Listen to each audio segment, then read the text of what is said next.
నెమిసేసరావు. ఏ నగరానికైనా రాజమార్గాలు అనేవి ఉంటాయి. రాచమార్గాలు అంటే ఒక వెడల్పాటి రోడ్స్. ఈ రోడ్స్ ఎంత బాగుంటే ఆ రాజధాని లేదంటే ఆ నగరం లేదా ఆ దేశం ఆ రాష్ట్రం దాని యొక్క ఉన్నతి ఎలా ఉంది లేదా దాని పరిస్థితి ఎలా ఉంది అనేది అర్థం పడుతుంది. సాధారణంగా పెద్దలు చెప్తూ ఉంటారు, గోడలు చూసి ఆ ఊరు ఏంటి పరిస్థితి అనేది చెప్పొచ్చు అని చెప్పి. గ్రామంలో ఉండేటువంటి ఊర్లో ఉండేటువంటి గోడలను చూసి ఆ ఊరి ఆర్థిక పరిస్థితి ఏందనేది అంచనా వేయచ్చు అనేది పెద్దోళ్ళు చెప్పేటువంటి ఒక నానుడి. అలాగే ఏ రాజధాని అయినా లేదంటే ఏ నగరం అయినా ఏ పట్టణం అయినా ఏ రాష్ట్రం అయినా ఏ దేశమైనా అక్కడ ఉండేటువంటి కొన్ని కట్టడాలు ఆ రాష్ట్రం లేదా ఆ దేశం యొక్క పరిస్థితిని అంచనా వేయచ్చు. దేశం అయితే దేశాన్ని యూనిట్గా తీసుకుని చూస్తారు. ప్రధానంగా రాజధానిని చూస్తే కనుక ఆ రాష్ట్రం యొక్క పరిస్థితి ఏంటి అనేది చెప్పొచ్చు. మన ఇంట్లో ప్రధాన ద్వారం చూసి ఆ ఇంటి రిచ్నెస్ని చాలా వరకు అంచనా వేసుకోవచ్చు. అందుకే ప్రధాన ద్వారాన్ని చాలా రిచ్గా తయారు చేస్తూ ఉంటారు, అట్రాక్టివ్గా తయారు చేస్తూ ఉంటారు. అలాగే అమరావతి రాజధానికి రాచమార్గాలు రాజా కాదు రాచమార్గాలని ఇప్పుడు ఏర్పాటు చేస్తున్నారు. ఎక్కడికి? హైవే నుంచి, నేషనల్ హైవే నుంచి రాజధానికి రాచమార్గాలను ఏర్పాటు చేస్తున్నారు. ఆ రాచమార్గాలకు అనువైనటువంటి విధంగా డిజైన్లు తయారు చేశారు, టెండర్లు కూడా ఫైనల్ చేశారు. సో అవి నిర్మాణ దశలోకి వెళ్ళబోతున్నాయి. దాంతో రాజధాని రాజసం అనేది ఉట్టిపడేలాగా రేపు ఆ రాచమార్గాలు ఉంటాయని చెప్పి అంచనా వేస్తున్నారు.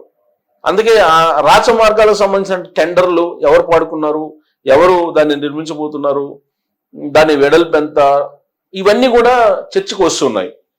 రాజధానికి ఉండేటువంటి మార్గాలు సో దాదాపు E1, E2, E3, E4, E5 అలాగా వీళ్ళు హైవే నుంచి చుట్టుపక్కల ఉండే హైవే తోటి అనుసంధానం అయ్యేటువంటి మార్గాలను రాచమార్గాలు అంటున్నారు. ఈ రాచమార్గాలకు సంబంధించి టెండర్లు పిలవడం జరిగింది. దీంతో అమరావతి పునర్నిర్మాణ పనులు ప్రారంభమయ్యాయని చెప్పొచ్చు. టెండర్లు ఫైనల్ అయిపోయాయి. రీఓపెనింగ్ చేయడానికి కూడా నరేంద్ర మోడీ గారు 15వ తారీఖున ఏప్రిల్ తర్వాత వస్తున్నారు. డేట్ ఇంకా ఫిక్స్ కాలేదు. సో కాబట్టి అమరావతికి మళ్ళీ మహాదశ పట్టబోతుంది అనే దానికి ఈ టెండర్లో మనం గమనిస్తే కనుక అర్థమవుతుంది. సో దాని వివరాలు ఏంటనేది చూద్దాం. నేను చెప్పడం కన్నా కూడా ఆల్రెడీ రిపోర్ట్ అయింది కాబట్టి దాన్ని నేను మీకు చదివి వినిపించడానికి ప్రయత్నం చేస్తాను, ప్రొజెక్షన్ చేసే ప్రయత్నం చేస్తాను. సో ఇక్కడ చూస్తే కనుక మీరు రాచమార్గాలు ఎక్కడ ఉన్నాయి? ఇదిగోండి రాచమార్గాలు చూడండి. అమరావతి రాజమార్గాలకు డిపిఆర్లు సిద్ధం. E13 15 రోడ్లకు 1142 కోట్లతో టెండర్లు, 1142.05 కోట్లతో టెండర్లు. NH16కు అనుసంధానం చేస్తూ ఏర్పాట్లు. ఇక్కడ చూడండి, అటవీ భూమి ల్యాండ్ కన్వర్షన్ కోసం కేంద్రానికి ప్రతిపాదనలు, 6 వరుసల డివైడెడ్ ROB కోసం రైల్వే మంత్రికి సీఎం వినతి. అమరావతి రాజమార్గాలకు డిపిఆర్లు సిద్ధమయ్యాయి. టెండర్లు పిలవడానికి CRDA అధికారులు రంగం సిద్ధం చేశారు. డిపిఆర్లు కూడా సిద్ధమైపోయాయి. అలాగే CRDA అధికారులు రంగం సిద్ధం చేసిన టెండర్లు పిలవడానికి 16వ నంబర్ జాతీయ రహదారి నుంచి అమరావతికి అనుసంధానంగా ప్రధాన మార్గాలైన E13, E15 రోడ్లను అభివృద్ధి చేయాలని నిర్ణయించారు. ఈ 2 ప్రధాన దారుల అభివృద్ధికి కన్సల్టెన్సీ సంస్థ లాసా, దాని పేరు లాసా కన్సల్టెన్సీ సంస్థ, లాసా 1142.05 కోట్లతో రూపొందించిన డిపిఆర్లకు రాష్ట్ర ప్రభుత్వం ఆమోద ముద్ర వేసింది. ముఖ్యమంత్రి చంద్రబాబు గ్రీన్ సిగ్నల్ ఇవ్వడంతో CRDA అధికారులు టెండర్లు పిలవడానికి సన్నాహాలు చేస్తున్నారు. రాజధాని పునర్నిర్మాణ పనులతో పాటే ఈ రాచమార్గాల పనులను కూడా ఒకేసారి ప్రారంభించేందుకు వీలుగా టెండర్లను పూర్తి చేసి LOAలు ఇవ్వాలని CRDA భావిస్తుంది. రాజధానికి ప్రధానమైనటువంటి CED యాక్సెస్ రోడ్ను NH16కు అనుసంధానం చేయాలని ప్రభుత్వం మొదట నిర్ణయించింది. దీంతో పాటు E11, E13, E15 రోడ్లను కూడా NH16కు అనుసంధానం చేయాలని భావించింది. డిపిఆర్లు రూపొందించాల్సిందిగా లాసా కన్సల్టెన్సీకి బాధ్యతలు అప్పగించింది. ఈ మూడింటికి చూస్తే గనక ఈ మూడింటికి బైపాస్ చర్యలు చేపట్టాలని అవసరం ఎంతైనా ఉంది. ఇక ఈ ఈస్ట్ బైపాస్ 3 ఆప్షన్లలో మిగిలిన వాటి సంగతి ఏంటి? ఈ ఈస్ట్ బైపాస్ అలైన్మెంట్కి ఇచ్చిన డిపిఆర్లలో 3 ఆప్షన్స్ ఇచ్చారు. 3 ఆప్షన్స్లో రెండో ఆప్షన్ను ఎంపిక చేశారు, మొదటి ఆప్షన్ను వదిలేశారు.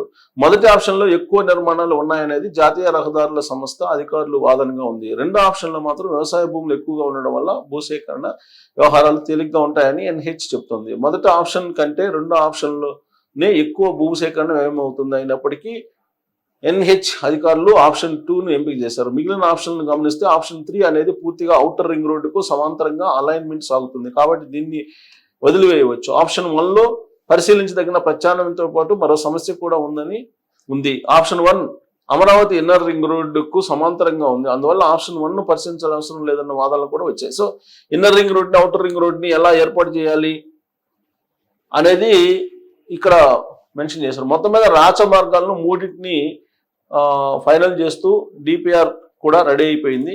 సో కాబట్టి అమరావతిని ఇంకా ఎవరు ఆపలేరు. అమరావతి వేగంగా నిర్మాణం జరుగుతుంది, ఆ నిర్మాణాలను ఎవరు ఆపలేరు. ఇప్పటికే దాదాపుగా ఏషియన్ డెవలప్మెంట్ బ్యాంక్ నుంచి, వరల్డ్ బ్యాంక్ నుంచి నిధులు తీసుకొచ్చారు, కేంద్ర ప్రభుత్వం సహాయం చేసింది.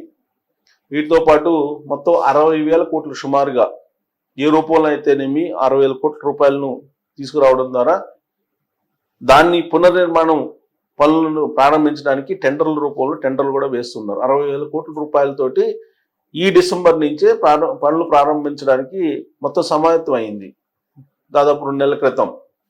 సో కాబట్టి రాబోయేటువంటి రోజుల్లో మరింత వేగవంతం అయ్యేటువంటి అవకాశం ఉంది. సీడ్ యాక్సెస్ రోడ్ అనేది వెన్నెముక లాంటిది అమరావతి రాజధాని నగరానికి. దాన్ని నేషనల్ హైవేకి అనుసంధానం చేస్తూ 3 రాచమార్గాలను ఏర్పాటు చేశారు. ఆ 3 అయిపోతే కనుక ట్రాఫిక్ ప్రాబ్లం ఉండదు. గ్రీన్ సిటీ అలాగే NH 16కి నేషనల్ హైవేకి అనుసంధానం చేస్తూ ఈ అమరావతి రాజధాని రోడ్లో డిపిఆర్లు కూడా రెడీ అయిపోయాయి. కేంద్ర ప్రభుత్వం కూడా ఎప్పటికప్పుడు క్లియరెన్స్ ఇస్తూ ఉంది. రాష్ట్ర ప్రభుత్వం ఆల్రెడీ కేబినెట్ ఆమోదం చేసి పంపించింది. దాంతో రాజధాని రాజసం ఉట్టిపడేలా అమరావతి నిర్మాణం జరుగుతుంది. నరేంద్ర మోడీ గారు వచ్చి ఆ రాజధాని నిర్మాణానికి సంబంధించిన డిజైన్లు వాటన్నిటిని పరిశీలించబోతూ ఉన్నారు. లాసా అనేటువంటి కన్సల్టెన్సీ ఈసారి ప్రతిష్టాత్మకంగా తీసుకొని ఈ డిజైన్లన్నింటినీ కూడా తయారు చేసింది. వీటిని ఆమోదించింది రాష్ట్ర ప్రభుత్వం, కేంద్ర ప్రభుత్వం కూడా గ్రీన్ సిగ్నల్ ఇచ్చింది. త్వరలోనే నిర్మాణాలు పూర్తి కాబోతున్నాయి. రాజధాని నిర్మాణాన్ని, అమరావతి రూపకల్పనను ఎవ్వరూ ఆపలేరు. అమరావతి రాజధాని ఆంధ్రప్రదేశ్కి ఏకైక రాజధాని, దాని నిర్మాణం వేగంగా జరుగుతుందని చెప్పి చెప్పచ్చు. Thank you.